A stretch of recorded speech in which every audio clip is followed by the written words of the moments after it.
vol dir que la tecnologia ens ajudarà a fer millor la feina, a no equivocar-nos en servir una comanda, a ser més àgils i més eficients en seguir quina comanda hem enviat, però no a substituir la gent. Al contrari, la tecnologia ben aplicada ens serveix per millorar la manera com fem les coses. No?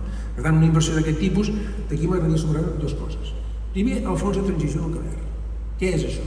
Doncs és una contribució que hem demanat a les centrals nuclears que estan ubicades, com vostès saben, a les Terres de l'Ebre, ja fa uns anys, i hem dit, escolti'm, vostè, que ha acordat amb el govern d'Espanya que deixarà de proporcionar, la seva activitat acabarà en uns anys, ara saben vostès que hi ha una discussió i això s'allarga grossa, ja ho veurem, ells van acordar això amb el govern d'Espanya, doncs home, que donen feina a molta gent, anem a preparar què passarà quan vostès deixin de fer la seva activitat. I per preparar-nos, vostès han fet justament, no ho critico pas, han tingut un benefici d'això, doncs contribueixin també a poder fer aquesta transició i els hem demanat que facin una contribució. Són molts diners, jo no m'equivoco, uns 50 o 60 milions d'euros a l'any. I què fem amb aquests diners? Els municipis del costat. Es diu, tots els municipis del costat, 50, 60, 70 municipis, un radi d'acció, doncs poden beneficiar-se d'aquests diners, projectes empresarials determinats, grans empreses, mitjanes empreses, petites empreses, per millorar l'activitat econòmica. Parts d'aquests diners han vingut en aquesta inversió. I estan molt ben utilitzats, perquè estava pensat, aquest fons estava pensat per això. Perquè una empresa que ja està aquí, donant feina aquí, en aquesta zona, doncs pugui millorar les seves capacitats tecnològiques, pugui millorar les seves instal·lacions per seguir funcionant encara més. Però també va a projectes de ser conseller de vi o a projectes de persones que volen iniciar un negoci, fons nuclears, que moltes vegades ens deien també això no anirà bé. Aquí tenen un exemple, un primer exemple, diria jo, de com s'utilitzen aquests fons nuclears. I la segona cosa que vull subratllar és l'actitud de l'Ajuntament. Això fa molta diferència. Al final nosaltres podem ajudar molt a través del fons de transició nuclear, a través d'acció, però passa en un lloc concret que pertany a un municipi concret i hi ha un alcalde i un consistori que han de prendre decisions, donar les llicències d'obra, explicant als veïns que això és positiu per tothom, i Mont-roig del Camp, i molt en particular. El seu alcalde és un clar exemple d'una persona amb visió de futur.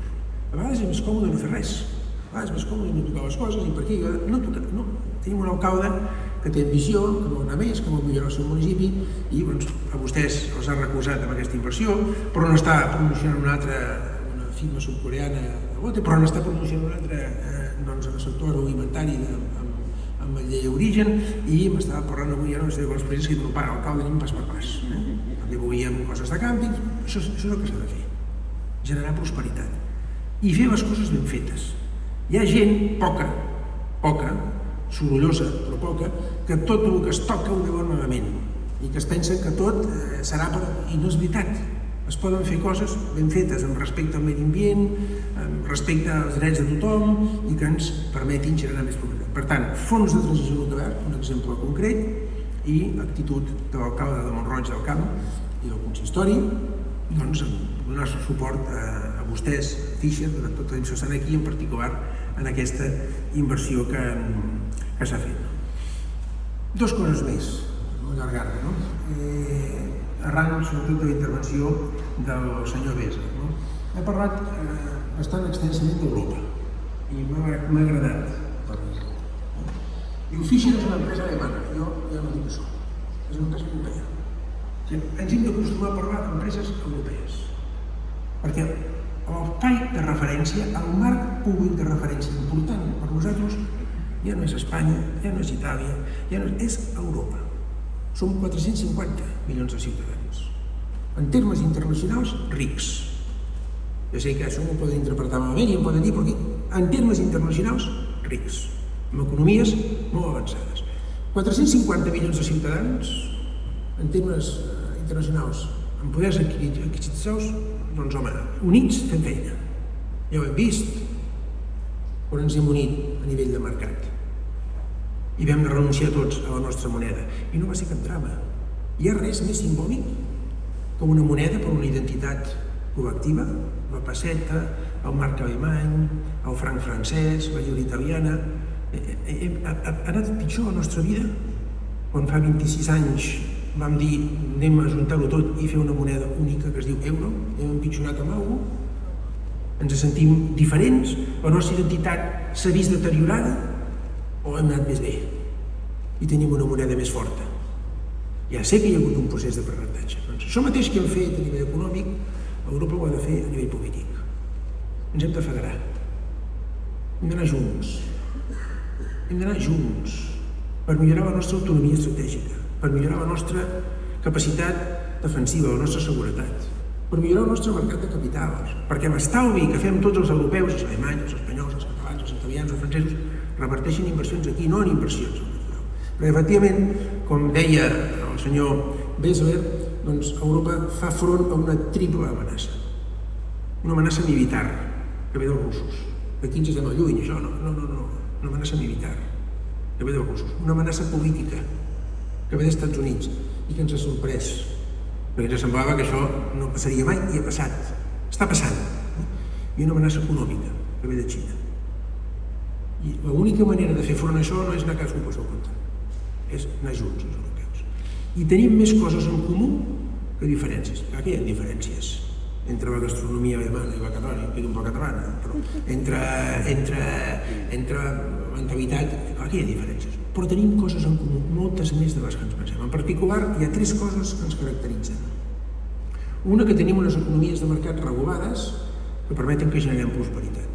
Hi ha llocs que en generen més, però aquí se'n genera de forma sostinguda. 2, que ho fem en règims de llibertat, en democràcies, que es poden perfeccionar, però que no ens poden donar masses lliçons. En aquests moments, ningú. Ningú. En particular als Estats Units no es pot donar masses lliçons. I 3, que tenim un estat del benestar. Vostès, si tenen una malaltia, poden anar al servei públic de salut i els atendran. I no miraran si és el CEO de la companyia, el director general, la directora de logística, el president de la Generalitat o un treballador que s'acaba d'incorporar. Tot es pot millorar, però aquí ho tenim bé. I ve gent de fora i ens ho diu. O educació, o pensions, tenim una cohesió. Que això no es dona. Les 3 coses juntes no es donen en lloc més del món. Això ens fa molt forts, no? Per tant, Europa, empresa europea, dimensió europea, visió europea. I això m'ha agradat molt que ho digués vostè i que hi digués una part de la seva intervenció a subratllar això. I l'altra cosa, l'última ja que vull compartir amb vostès, és que s'ha de tenir ambició. S'ha de tenir ambició. El senyor Bessler s'ha referit al director general, el senyor Massana, dient que vostè ho ha fet bé, ha demostrat que en moments difícils es pot endavant. Això és una felicitació, un agraïment extensiu a tot l'equip, tot l'equip de Fischer d'aquí de Mont-roig, no? Però és que és veritat, no? Perquè estem en temps que canvia tot molt ràpid, la tecnologia canvia molt ràpid, l'economia està canviant molt ràpid, encara que alguns s'entestin a negar-ho, hi ha un canvi climàtic que estem constatant dia a dia, ara vostès mateixos ho estan constatant, veient que s'està inventant, no? I també hi ha canvis geopolítics molt rellevants. En aquest moment de canvis hi ha molta gent que només es fixa en els riscos que hi ha. Això planteja un risc, això planteja un altre risc, i es queden quiets. I generen sentiments d'angoixa i de por a la societat, a la ciutadania, no? I alguns fins i tot instrumentalitzen aquests sentiments de por. La teva identitat es veurà afectada, desapareixerà no sé què, però jo també dic, hi ha riscos, no ens enganyem, però també hi ha oportunitats. També hi ha oportunitats, n'hi ha moltes d'oportunitats. I hem de veure aquestes oportunitats. I hem de tenir ambició per aprofitar aquestes oportunitats, com estem fent aquí a Catalunya. Avui no és un exemple, el Microsoft és un altre exemple, que vinguin empreses de computació quàntica a Catalunya és un exemple. Jo sí podria dir, escolti, on es pensen vostès que s'ha fet el primer cotxe elèctric d'Europa? Aquí, amb una empresa europea, que és Volkswagen, a Martorell. On es pensen vostès que s'ha dissenyat i fabricat la primera vacuna íntegrament europea contra la Covid? Aquí, amb una empresa que es diu Ipra, catalana. On es pensen vostès que estan els dos dels 4 millors hospitals d'Espanya? Aquí, a Catalunya. On es pensen vostès que... Quin territori es pensen vostès que té la meitat dels premis científics d'Espanya? A Catalunya. Hi ha oportunitats que s'han de saber aprofitar. Jo demano això, que hi hagi ambició. Que veiguem les coses també per la part d'oportunitat, d'aquestes oportunitats que ens presenten aquests canvis que hi ha i que tinguem l'ambició d'aprofitar-les, com vostès han fet avui amb la inauguració d'aquest magatzem, pel qual els torno a felicitar. Moltíssimes gràcies i que tinguin bon dia.